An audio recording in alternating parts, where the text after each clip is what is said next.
सभी भोजपुरिया भाई के हम गोड़ छुके गोड़ लागत बानी। और वह सभे यही तरह से अपन दया दृष्टि हमरा चैनल पर बनौले रही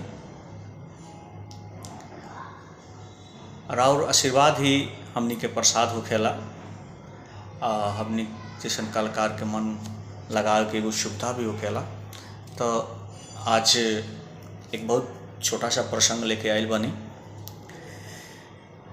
तो सबसे पहले जितना भी श्रोता और दर्शक गण देखतानी वहाँ के एक हाथ जोड़ के विनती बा कि हमारा चैनल के लाइक जरूर करें, सब्सक्राइब जरूर करें और कमेंट तो एकदम करबे करें। तो देखिए ये प्रसंग में एक बेटी की विदाई से संबंधित प्रसंग बा कि जब अपना बेटी के विदा जब बाप कर लें और जब वो बेटी के ले जाके डोली में बैठावे के होला, अंतिम क्षण होला, वो घड़ी बड़ी दुखदाई होला। लेकिन ये जीवन के परंपरा बा और ये रीत बा कि हर बेटी के अपन घर छोड़ के पिहर के घर जाए के होखेला। लेकिन वही दरमियान में यहाँ के समझाओ तनी अपना बेटी के, एक बाप अपना बेटी के कैसे समझा रहल बनी। यही पे कवि के भाव बा, ध्यान से सुने कि पिहर घर जइहा ओ के स्वर्ग बनैहा। आँख में आंसू बा, गला रुद्र भइल बा, लेकिन अपना बेटी के एगो अच्छा सीख दे रहल बानी उनहा के पिताजी कि पिहर घर जइहा ओ के स्वर्ग बनैहा। जा जा जा जा बेटी लक्ष्मी कहैहा। जा जा जा जा जा जा बेटी लक्ष्मी हो जइहा। जा जा जा जा बेटी लक्ष्मी कहैहा। जा जा जा जा जा जा बेटी लक्ष्मी हो जइहा। ओ पिहर घर जइहा ओ के स्वर्ग बनैहा। जा जा जा जा बेटी लक्ष्मी कहैहा।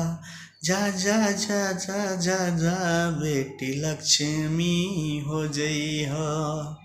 देखिए अपना बेटी के कितना अच्छा वहाँ के शिक्षा देता नहीं। हर बाप यही तरह से अपना बेटी की शिक्षा दे लें। बेटी के कि हे बेटी तू घर जाओ ना, घर पिहर घर जा रहा पर ओकरा के स्वर्ग बना लिह और तू ऐसा स्वर्ग बनैह कि तारा जाते तारा के लोग लक्ष्मी समझे लागे, तारा के लक्ष्मी कहे लागे। तो देखी जब कहता नहीं कि देखा बेटी ऐसा नहीं कि हमारा दुख नहीं खे कि तारा कम भेजता नहीं आ तारा माई के भी कम दुख नहीं खे। कवि के भाव बा कि माई काट कलेजा भेजे तोहे दूर करी ले हम। ओ माई काट कलेजा भेजे तोहे दूर करी ले हम। तू सदा सुहागन रहिया इहे दुआ करी ले हम। ओ माई काट कलेजा भेजे तोहे दूर करी ले हम। तू सदा सुहागन रहिया ई दुआ करी ले हम। केहू के दिल के अरे ठेस ना लगैहा। केहू के दिल के ठेस ना लगैहा। अरे केहू के दिल के ठेस ना लगैहा। जा जा जा जा बेटी लक्ष्मी कहैहा। जा जा जा जा जा जा बेटी लक्ष्मी हो जइहा। ओ पियर घर जइहा जइहा ओके स्वर्ग बनैहा प्यार घर जइहा ओके स्वर्ग बनैहा जा जा जा जा बेटी लक्ष्मी कहैया जा जा जा जा जा जा बेटी लक्ष्मी हो जइहा।